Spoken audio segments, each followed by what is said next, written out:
Hi, I'm Neil Druckmann, and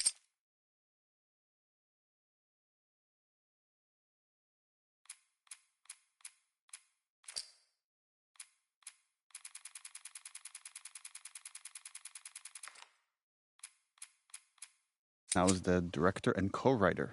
Hi, my name is Hallie Gross, and I was the co-writer and narrative lead. I'm Ashley.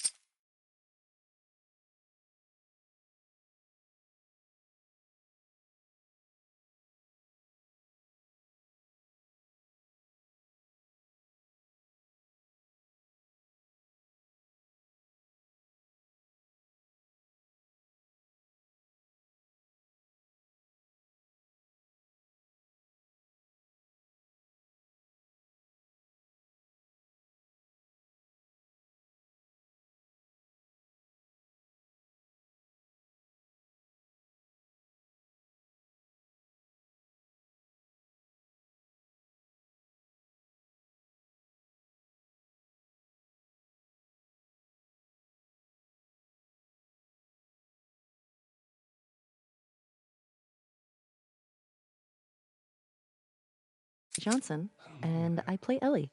Hi, I'm Troy Baker, and I played Joel. This whole scene came about because we were trying to figure out how do we recap the previous game just enough for people that haven't played it, or might have been so many years they don't even remember it. So we thought, oh, Joel could confess to Tommy. And this was, I don't know why I dug my heels in, and I was like, I do not agree with this. And I had such a problem with it because I felt like this was a secret that Joel was going to take to his grave, and he would just bear this sin. And it wasn't until we were on set, and I'm sitting across from Jeffrey, and I'm watching him just listen to Joel. And every take, we went deeper and got better, and more truth came out. It's really small, but you're right, it's really powerful and intimate of this exchange between these brothers, of just how far they've come since.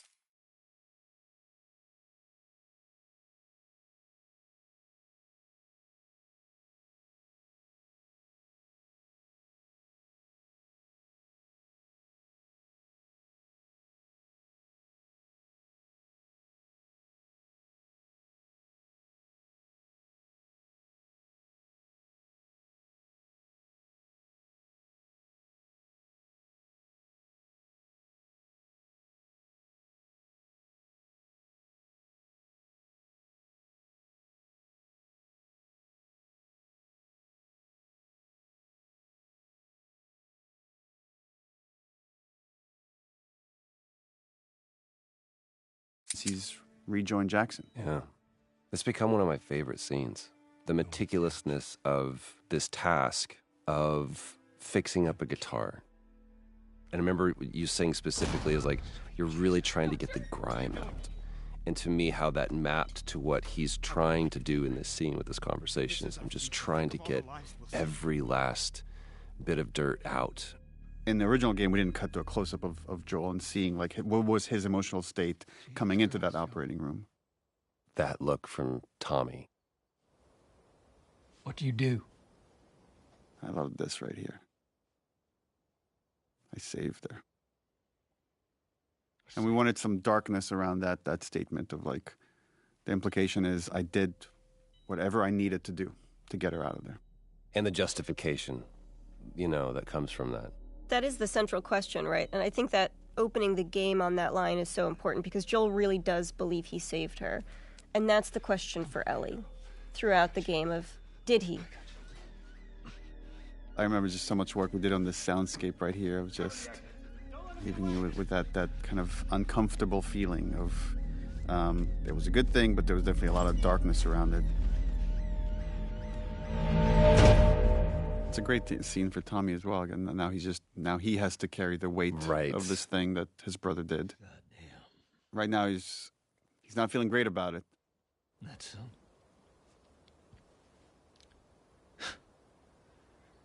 That's a lot. That's a lot. He's also a family guy, so on some level he gets it. What does Ellie know? And he gets obviously he knows what Joel has been through and why that decision was so important for him. I told her they just ran some tests. There's something to me that hits me every time when Ellie rolls over. Mm-hmm. I don't think I caught it as much. I think I was aware of it. Like, Neil, you being a parent, you're more familiar with some of those gestures than I was, or I am now. Traveler will do this, where he will, when I put him to bed or whatever, and he's ready to go to sleep, or he needs to be alone with his own thoughts, he'll do that turn. And it never really hit me that that's what Ellie is doing, is just, okay, I'm done talking about this now. I just kind of want to be private in my own thoughts.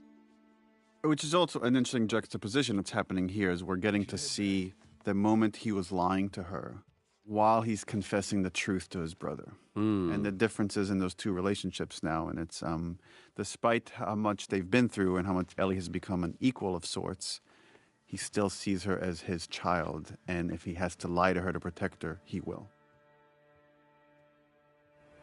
It was important to get this final handoff of playing as Joel one last time as this beautiful sunset ride towards Jackson before we fully kind of hand off the baton to Ellie.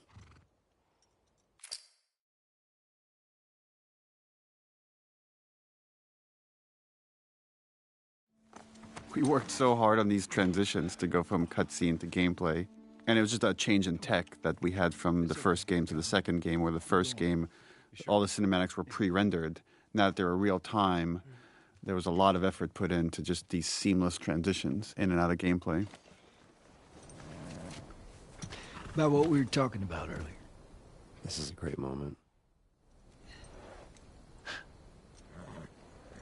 I can't say I'd have done different. And you have to wonder, is Tommy telling the truth? Or does he know it's too late to do anything about it? And that's the best truth to put out there. There's also something, it's just occurring to me now, but I think confessing to Tommy really speaks to sort of the themes of the game of how hard it is to be alone and to carry things alone. And even Joel can't do it at a certain point and needs to unload on Tommy. And so what it is for Ellie to isolate further and further and further and carry her secrets alone more and more and more.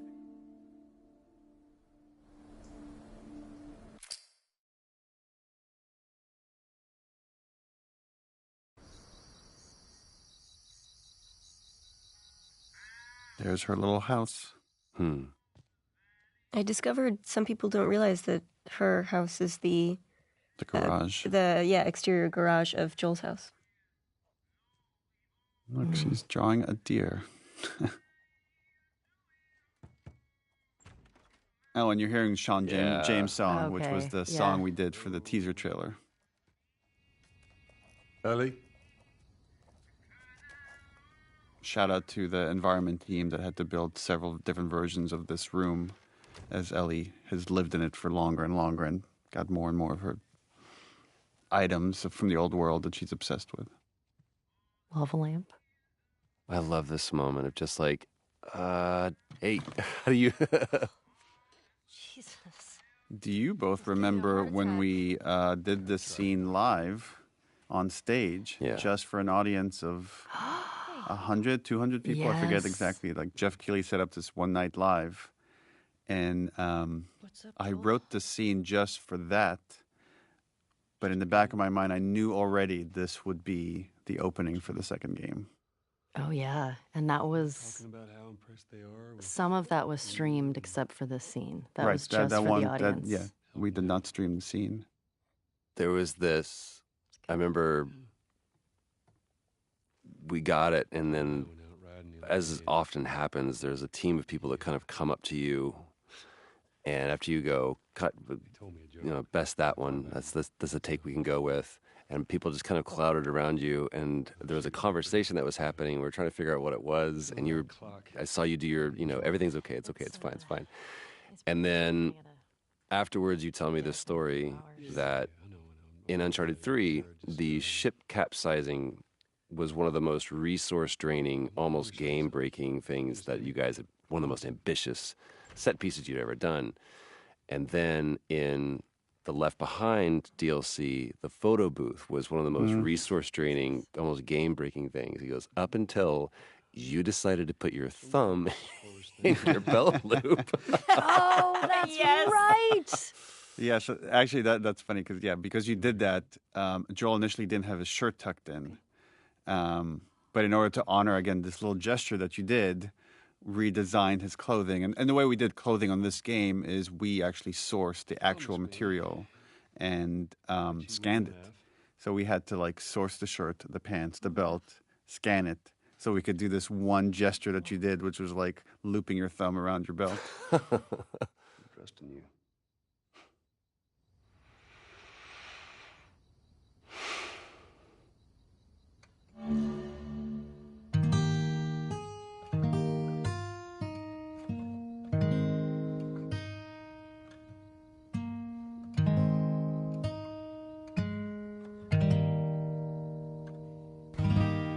From a writing standpoint, this was a tricky scene because we have to reestablish these characters and their relationship, but also show there's something hanging over them.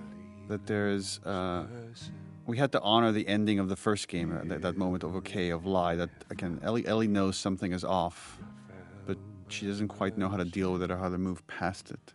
Right. So this scene has like, you see at the beginning, she's trying to get rid of him. And then he wins her over by playing the song, and like she softens by the end of it. And it's interesting, they talk about of like, you promised you would teach me how to play the guitar, and they're talking about like promises and oaths and the idea of keeping your promises. And we know this lie is hanging over them. I love this opportunity this song gives Ellie to watch him. Yeah. Without confrontation. And again, there's so much beautiful acting that you're doing here, Ashley. I know these compliments are making you uncomfortable, but it's like, look how much she's processing. Yeah. You could see it. You could feel it. And again, talking about when characters make eye contact versus not, is like only when he finishes that he finally allows himself to look up. Barely. Barely right there. It's a very intimate thing. Yeah. I don't think I've ever been more nervous than I was in that scene playing that song. Were you more or less nervous when you did it live? For some reason, playing music live to me feels a little bit more at home. But also, I don't know if I fully understood what that song meant to you, Neil. And knowing what it was going to mean now to other people once they play the game. And now there was context to it. Now there was story. First lesson? They care about each other so much. The lighting. Lighting is so gorgeous here. And this was the same pun we had when you both did it live. Do you remember the joke?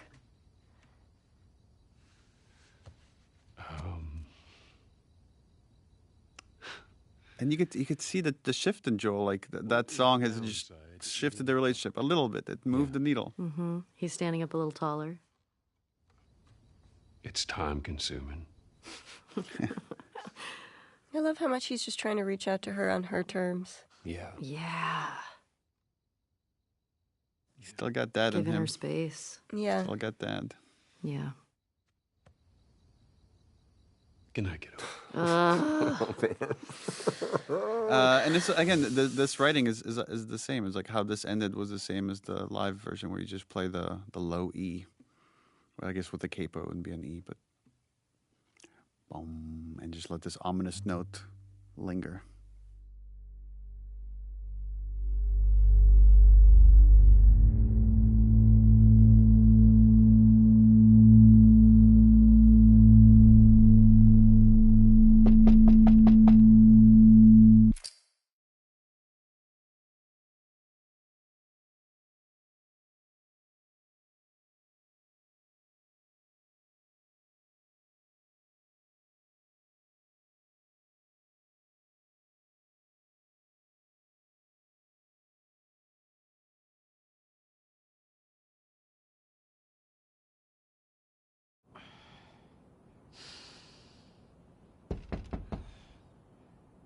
Interesting parallel. And last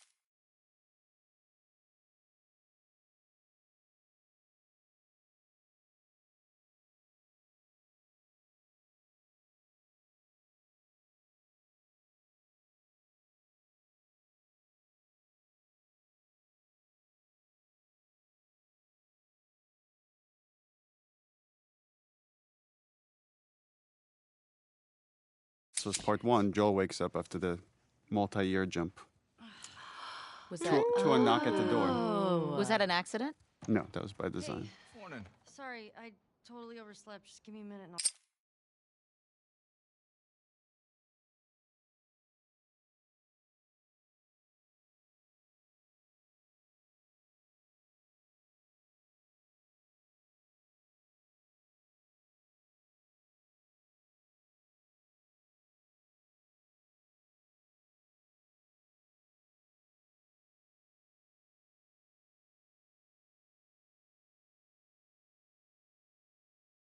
Yeah, initially, we had the whole dance and the kiss in the beginning, and then once we moved it to the end, we had to kind of, through exposition and dialogue, hint at what happened. It was just Dina being Dina. It's just Dina being Dina. I was talking about your fight with Seth. Wait, you kissed Dina? I love that scene kind of plays out like an awkward thing between them as if they had kissed last night, which is really funny. Yeah. You know, it has this like kind of morning after feel, but it's like not about them, which is really charming. I would never. Yeah, that's true. This is so Ashley awkwardness right here. I love it. VV awkward. Like, don't point, don't bring attention to something that I did, please. It's kind of fucked up you did that. Jesse's the coolest guy. He Look at him. is. He's like, he kissed his girl, and he's like, I'm fine. Yeah.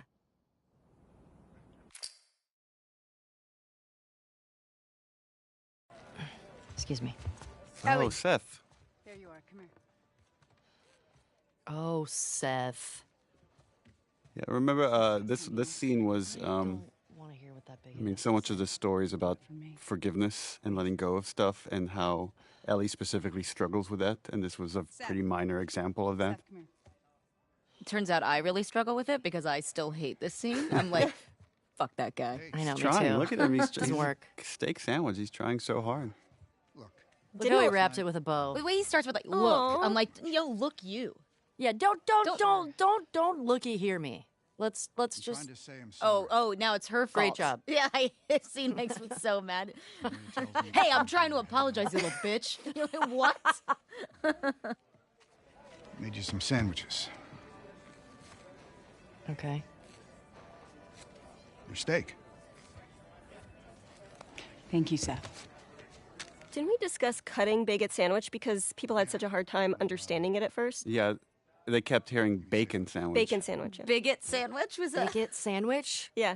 I appreciate that. What you got there? Baguette sandwiches. Yeah. Forgot about that. Smells good. Hallie, you wrote that, didn't you? I don't know. It just bigot sandwich feels does feel very Hallie Hallie. to me. Okay.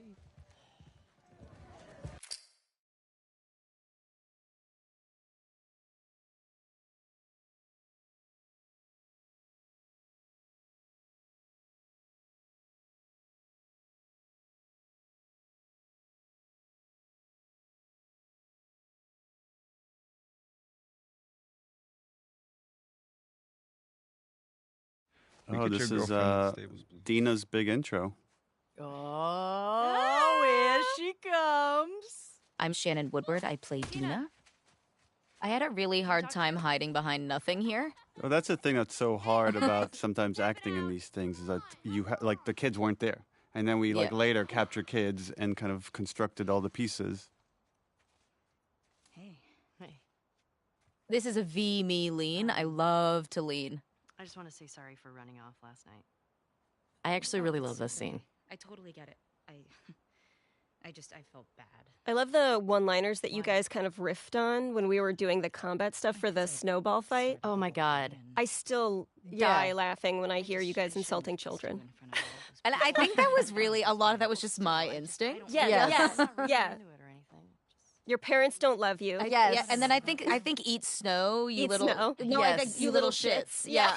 Because I think you were like eat snow, and then I said eat snow, you little shit. I think God. it's like I love name calling children. What the fuck? I'm not even playing. Interesting parallel is Ellie doesn't want to do any of this until she gets hit with a snowball, and then it's like, let's make these motherfuckers pay, which is again is a really lighthearted moment of what this whole story's about. Better run, you little shits.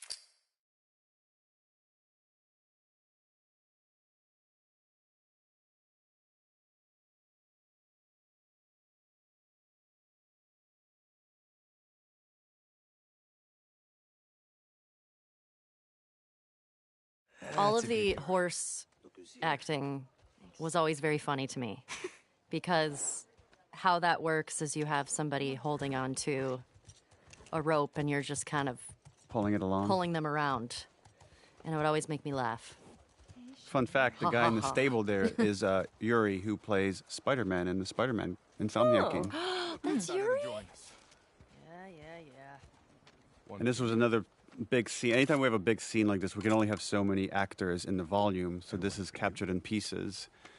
And I remember, like, Troy played one of, like, the people kind of like, and they were improvising, talking crap in the background. Yeah, and it's not there anymore. There was a bit where he said something kind of goading to me, and it's not there anymore. But then every take we did, I'd call him a new name that I thought was, like, embarrassing. I'd be like, listen, Chad. You come back. Be smart about it. Wait, I actually didn't know there's only a certain amount of people you can have in the volume? Get going. Yeah, just because we started losing data after a while, so to track all the little balls and stuff. Like there's it gets fuzzy. Like above 8, I think it's just like it's more expensive, and you're more likely to be error prone, so it needs more cleanup. Yeah.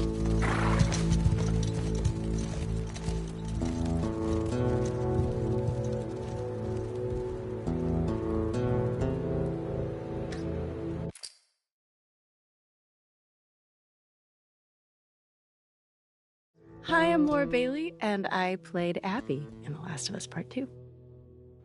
Ominous. And here we have the introduction of this crew, the Salt Lake City crew. There's Neil. Self-insert. And here we have Laura Bailey waking up. This was a repeating motif from the first game of these characters that are haunted by some horrible trauma and can't sleep. The lighting is really nice here. It's really nice everywhere.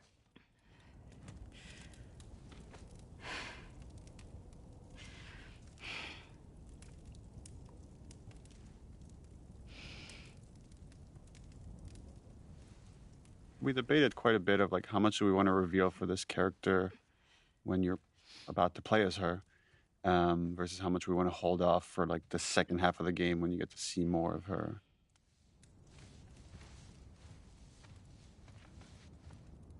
I remember we iterated a lot of how much snow he should have on him because he was just outside.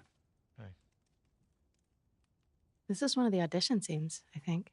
What were you dreaming about? Oh, yeah. Oh, that's right. Was I talking? You're doing your... It's important to know that we did not want to cast you in this role. I've heard tell that you did not. Just because you're in so many things and you're so iconic. But you were the best. And once we saw your audition, there was no turning back. What are you going to do, you know? Trust me. You painted us into a corner, Laura Bailey. You're welcome.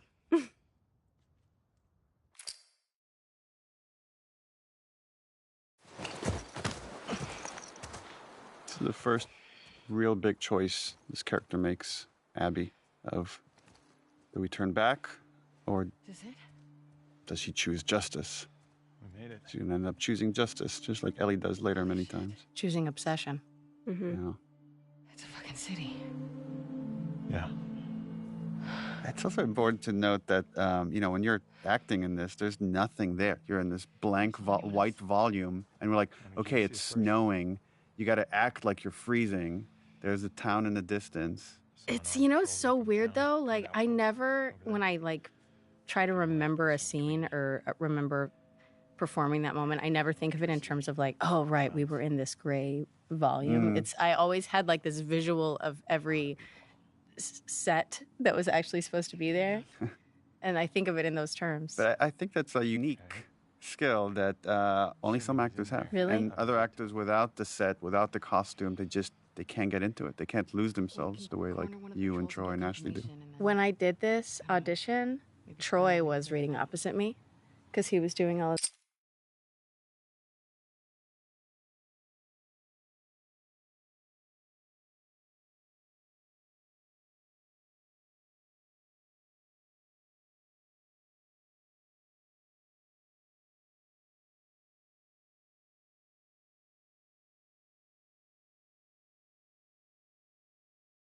the Abby auditions.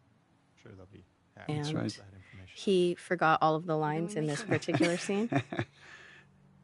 And we were just like making stuff up. I remember thinking like, that went really well. These scenes can be very tricky to write, but they're also a lot of fun where you're just given hints of this relationship. And obviously there's this some kind of triangle here between Abby, Owen, and Mel. And Abby does a very poor job of hiding her feelings. It's not just that, though. Should I say congrats? When everyone else sees this, they're going to want to turn back. But it's just interesting that, We can convince him. you know, Owen, we're setting up here, he plays this moral conscience for this group. And even here, he's trying to give Abby a way out. Count on you. Abby, I want what you want, but not at any cost. Not at any cost. So it's like there's a line here for justice that he's not willing to cross. And she hasn't found her line yet. Well, it's also like selflessness versus selfishness, right? He now has, even with nothing else, he now has a baby he has to think about, right? Which is the same for Dina, which is the same for Jesse, which is the same for Joel. But she is only thinking about herself. Well, one could argue she's also thinking about her father, that this is all coming out of love, the love she had for her dad, and the injustice that they all experienced in his brutal murder by Joel's hands.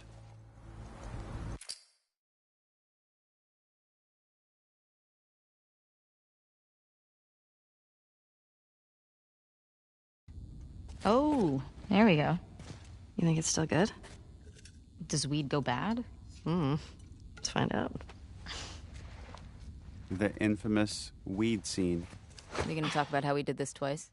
You haven't Oh, ever yeah. done- Oh, we my had a whole God, other version of yes. the scene that was a little too On the earnest, nose. Yeah. and we rewrote it and recaptured it. It's How do funny you you mean by described it that? as earnest because I felt that it was literally a fight until she's like, "Okay, I love you." It also felt that fight was trumping some stuff that happens later in the theater once we're in Seattle. So this was like a moment to give them What's wrong with you? pure innocence before we go on this violent journey. I remember, Neil, when you pitched the idea that, like, she throws the glass, and I was still to this day, I'm like, but what if you smoke glass? I Yeah. get What if you really smoke concerned. glass? It is Yes. Yeah. I mean, gonna be stuck here a while, right? Kissing scenes in performance capture is really hard. I feel like that the hardest part about it was when we would have to do the ones where we would have to be standing apart. Oh, yeah. Oh, And Yeah, then that was really embarrassing. we would just have to be like Yeah, with because ourselves. we had one where it was just you standing there with your face turned to the side Ugh, and I- just kind of kissing the air so we get the pure facial reference that isn't obscured by And then Shannon's I was like, big head. why do you need the front of the face? The front of the face is being used. Well, because they animate it from like all angles, even though you only see like Yeah. one side. How would you? I feel like if I had to do this with anybody else, it would have been even more uncomfortable. But because Shannon and I got so close, it was helpful to sort of, when we had to do those awkward sort of kissing moments and we weren't actually being able to connect with each other physically and feeling awkward and weird, we would still be holding on to each other. So it still felt We were like minorly cuddling. So you're like, well, at least there's like a little bit of something Like here. intimacy. There was still some form of intimacy that it was like, all right, I still feel safe. I don't feel like I'm like flapping in the wind. And you're in a brightly lit room. Very brightly with lit a room. bunch of technical engineers like standing all around you. Yeah. But we found ways around it to sort of still be able to, you know, connect with each other and not feel so weird. Oh, what? I mean, now I really want I to. mean, what you're doing is, I think, pretty hard. You're trying to convey years of relationship with this other your best friend, and it all has Yeah. to come across like there's just so much history, and yet there's this still awkward thing that hasn't been realized until this moment. Have you met you? You make me want to go back outside into that blizzard. She's got to flick that joint really aggressively in a second. Flicky. Ellie's so cool here. Look at how cool she is.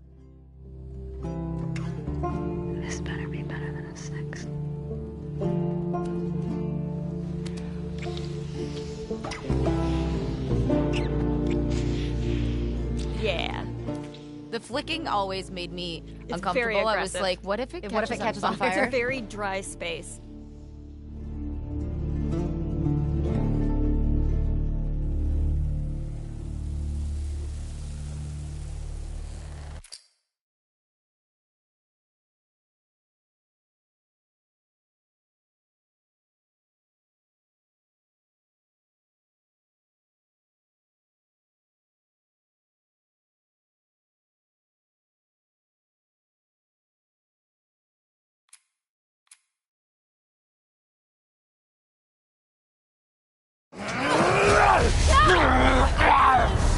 The one guy that saves her life is the one guy she wants to kill.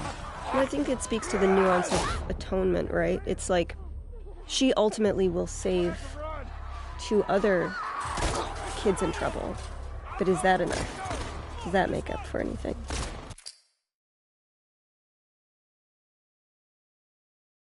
So we wanted to create a scenario for them where, again, and Tommy trying to do the right thing and create some trust between him and Abby, he inadvertently reveals who they are. And you could see right there, like Abby has this reaction that only makes sense for players in hindsight, knowing who she is.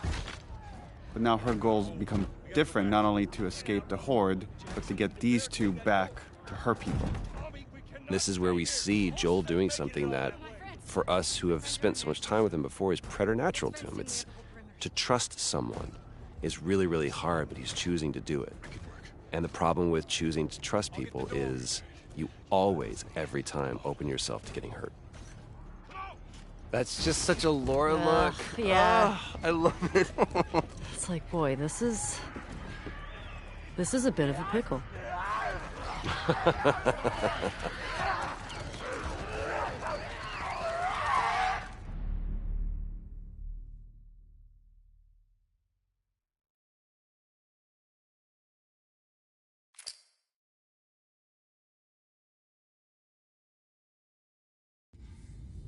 This is the Lethal Weapon 4 comparing scars. I love it. When I was 12. Look at those arms. Really jacked. Dina's hot. I tried to get on it. So's Ellie. They're hot. Yeah. We're hot. Yeah, we're hot. I remember armpit hair being a large discussion. Armpit hair with the Ashley office. Swadowski, who was our character art director. Yeah, and how much body hair should the girls have, and what are we okay with, and like let them be natural ladies. I love it. The chemical burn. I did it myself. Why? It's on the tip of her tongue right there. That's a hard thing to say to somebody. Like, oh, I'm the only person that doesn't really get affected by this thing that's completely ruined the world. Now I'm trying to remember, does it make it in that I'm like, I told you something true? It does. Yeah. It does. This still happens here. Yeah. This scene, because we did it twice, sometimes I'm like, I don't remember which. Because both times we did like, it was like 5 hours. Yeah, they were big days. Ring of fucked up teeth marks and cysts and... Ow! Fuck you. What? Hey! I told you a real fucking story. I did tell you a real fucking story. Oh, you want a bite mark? Oh, God. Oh, here comes This scene. Steven. I remember how, Shannon, how angry you were at Steven. I wasn't angry at Steven. I couldn't tell why I was mad, and then this was the only real thing I actually fought for was this. Was to make him turn around. I was with you, and I was like, he needs to turn around, and you were like, why? And I was like, it took me a while to explain it to you, and then when he did it, then you were like, I get it. Because I was like, no, because I have to protect her. Pretty sure that was in the script. but No, maybe it you might wasn't. be It right. was the only argument we had. It's been 3 years. I don't remember. You're probably It right. was actually, I remember this. It was the only thing I argued with you about. And it was because I felt so protective of Ashley that I knew it was right. That I was like, because we were so close, that I was like, turn around. She's naked. Like, Yes. you know, because you guys knew each other intimately, but Yeah. Ellie and... Exactly. And because I had to, like, I wanted to prove to you that I was loyal to you and not embarrassed because he was there. But I love it. I feel like it shows so much about how strong Dina is and how loyal and sort of just, I don't know, I love that. I feel like that little moment says so much about Dina.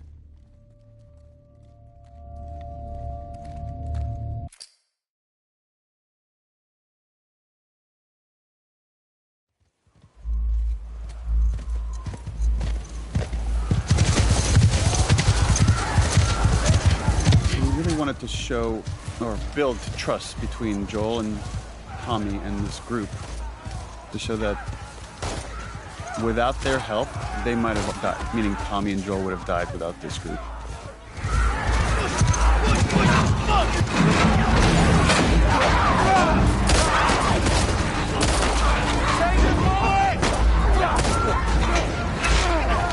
Another one where I think I'm like screaming out to all like the actors, okay, now they're burning, now like there's a lot of fire. And you gotta speak up over the storm. Again, none of those elements are there.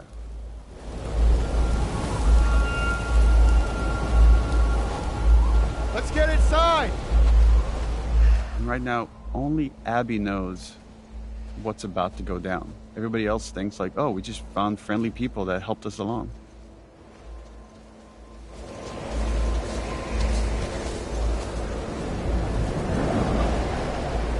We captured this all as one go, from here all the way to the golf club hit.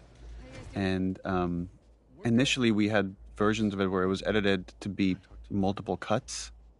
And then it felt like it could just be way more tense if the whole thing was one shot. Required a lot of stitching of different performances and different elements, and some tweaking of stuff in animation, but You have no idea. yeah, I find that this scene has so much tension, the way it now moves.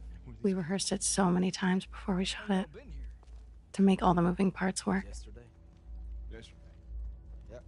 From a directing side, that this can be hard as well because you're trying to pay attention to so many actors and making sure it's all feeling honest and authentic. Y'all should come back with us, restock before you head out. Appreciate it. Again, there's no ambush here. They're all being authentic This is my brother. until this moment. And now everything has changed. We knew this was going to be the most controversial scene in the whole game, and the intention is that it is brutal and it is hard to watch, which obviously as a player is really difficult to go through, but it puts you in alignment with Ellie. You're watching this devastation to this man that you've come to love as a character, and now you're watching him be brutally murdered.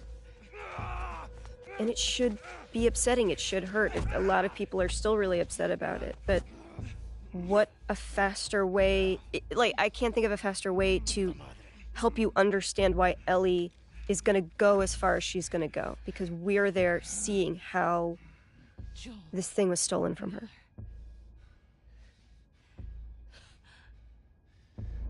Yeah, this interplay of like, you want him to suffer, and he's not giving you the satisfaction of like, I don't care who you are, do your worst. Mm-hmm. And you try. Yeah. You try to do your worst. Joel's not a man who begs. That is a conversation I had with Troy about how prepared he was. He's lived for 20 years, 25 years at this point, of like just always accepting that this day might come. Something like this will happen because it always happens in this world. Yeah, it's irrelevant to him who they are or why they're doing this, because there are so many people who could want to do this to him, given the life he's led. I just remember shooting it and being like, this moment you've worked towards for so long and wanting it to feel right and wanting it to feel good. And it happens and you just feel fucking empty. Mm. Mm-hmm.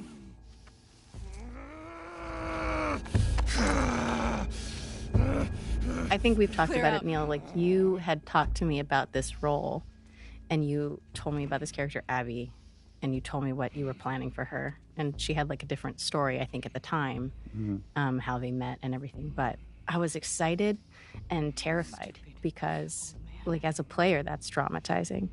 And I didn't know how people were going to react to it. You don't get to rush this.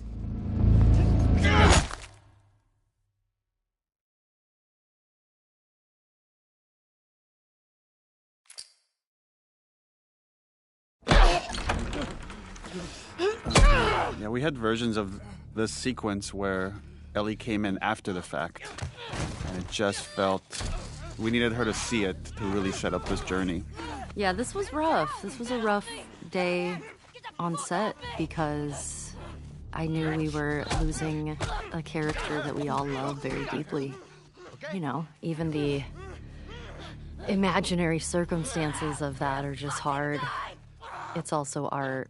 you know, all of our friendship, my friendship with Troy. So just seeing that and... What I remember more than anything is, we're going through the mechanics of it, and we're stupid suits on a soundstage, and there's all of these machinations and things that are keeping it goofy. But the one thing that cuts through the din of all that is when I look over at Ashley. Because being the great actor that you are,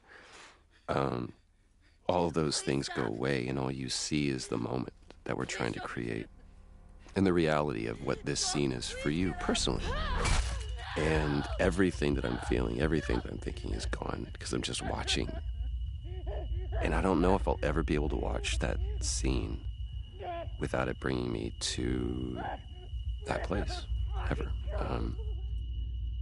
But the thing that has been proven to me is because of the way that I feel, because it's so hard, it is absolutely the most honest, perfect version of this story. There's no other version of this story.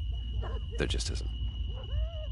And for this version of the scene, it was important that we were in Ellie's head, that you don't get to hear this conversation that's happening around her, but this was just about the ringing of the ears of pure hatred and anger that she's experiencing right now.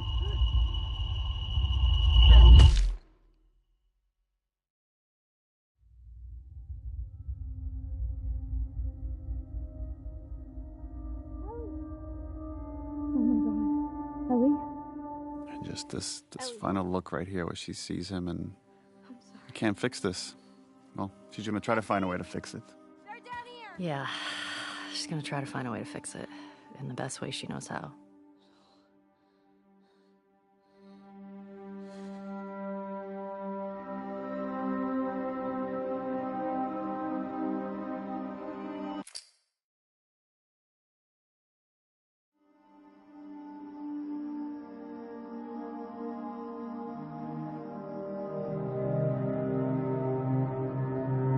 I love this scene with you and Jeffrey. Brings you Tupperware with food. Oh yes, this was one of my favorite scenes to shoot. I love working with Jeffrey. You're so brilliant how it goes from this really sad, mournful place to just slowly rage over time as you're not getting what you want. Also, this emptiness you have just from that look out the window there to like this, that like bereft. It's just really right on point. It's just so good. Hey. Hey. Jeffrey here is quite brilliant. Is like Yeah. he wants to go after the people that hurt Joel. So there's like the emotional part of his mind and the rational part, and they're kind of in conflict here. And like he's trying to do what's best for Ellie, which is to say it's not worth it. I also really love how the blocking of this scene worked out, because I love that neither of them can look at each other. They're not facing each other. Maria wants to make sure you're eating. Oh, and Jeffrey's voice. It's so She can't stop us. scrumptious.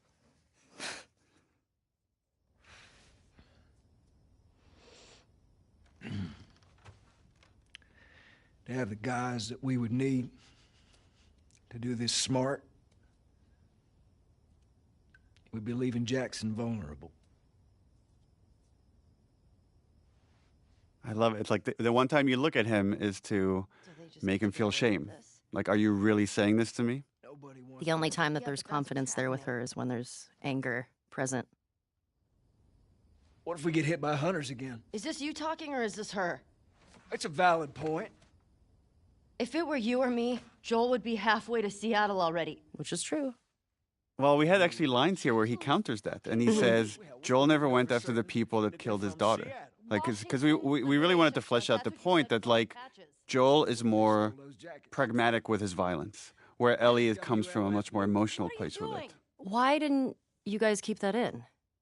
It just felt like we're just Too on the nose? too much exposition about the previous game. And we wanted more to stay in this moment. Like, there's other ways to talk about what Joel did in other spots, and really wanted to focus about And if you want to come with me, great. the logistics of going after the people, going after Abby. You have no idea what you're walking into. You don't know how large that group is. Don't care. I don't care. You can't talk me out of this.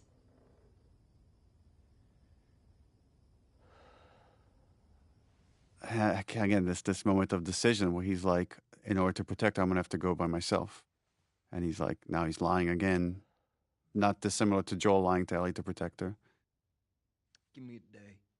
Right? That give me a day's bullshit. Okay. There's got to be some folks you can spare. Why the choice of the hairpiece coming down? The little hair string for Tommy. There's a little bit of design. Like Abby has something similar as well. So it's like there's what animators call secondary movement. So as when he's moving around, there's physics on the hair. And just one more way to bring the CG character to life. Yeah, it's also such a flex because it really doesn't hard. look good in other games. Like it's just like it looks amazing, and it's like it feels it's just like such a subtle flex. Like look what we can do. Yeah. I love this hug that then it's just too painful for the two of them. They can't stay in that moment. That's too uncomfortable to be vulnerable. Got too much shit to do.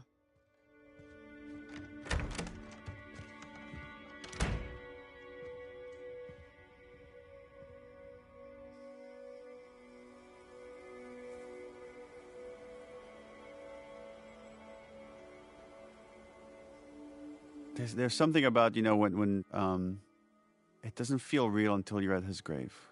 Like there's a part of you, maybe because you play you play video games, you watch a lot of popular movies, you keep thinking he's going to come back somehow. And then it's like, no, there's his name on that gravestone.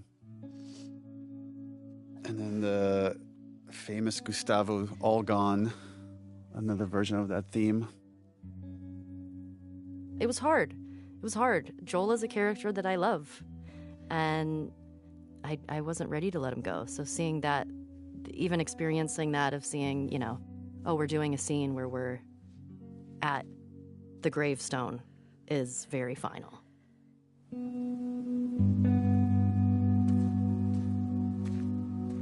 I love it. I love that Dina was there the whole time and we didn't know that yet. Not looking on, just sort of giving Ellie her moment. I remember when we were doing that, I really did feel like I was like really trying not to listen to you. I felt that too. You did? Yeah. It's like I'm right here if you need me, but I'm not listening. I'm not listening. You have your privacy, but if you need me, I'm here.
This is Ashley Scott as Maria realizing what Tommy has done.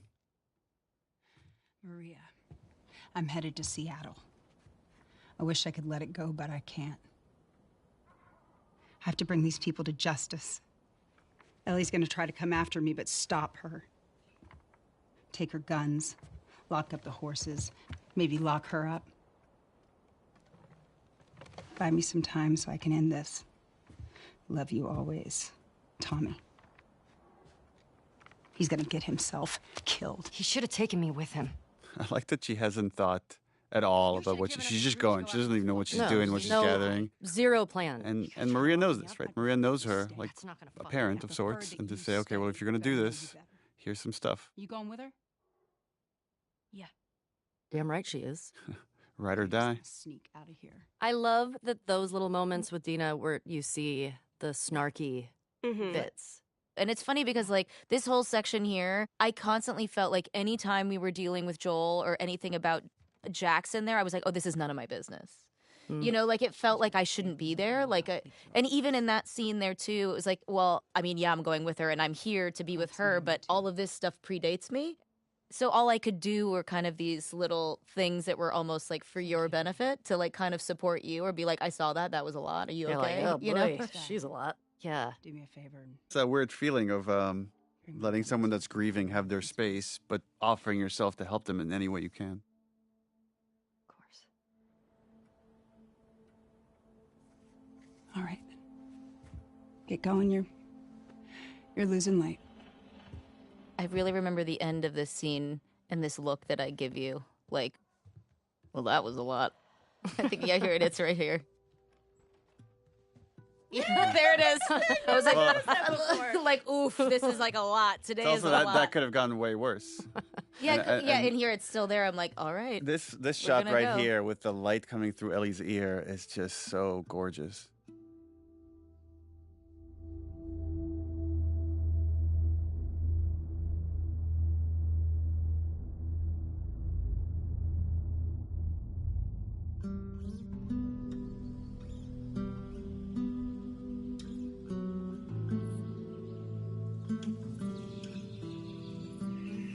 This hunter was on top of him, drowning him, and Joel couldn't get to his gun. Jeez. Were you scared? Well, I didn't even think. I just ran in there, grabbed his gun, and shot the guy in the face.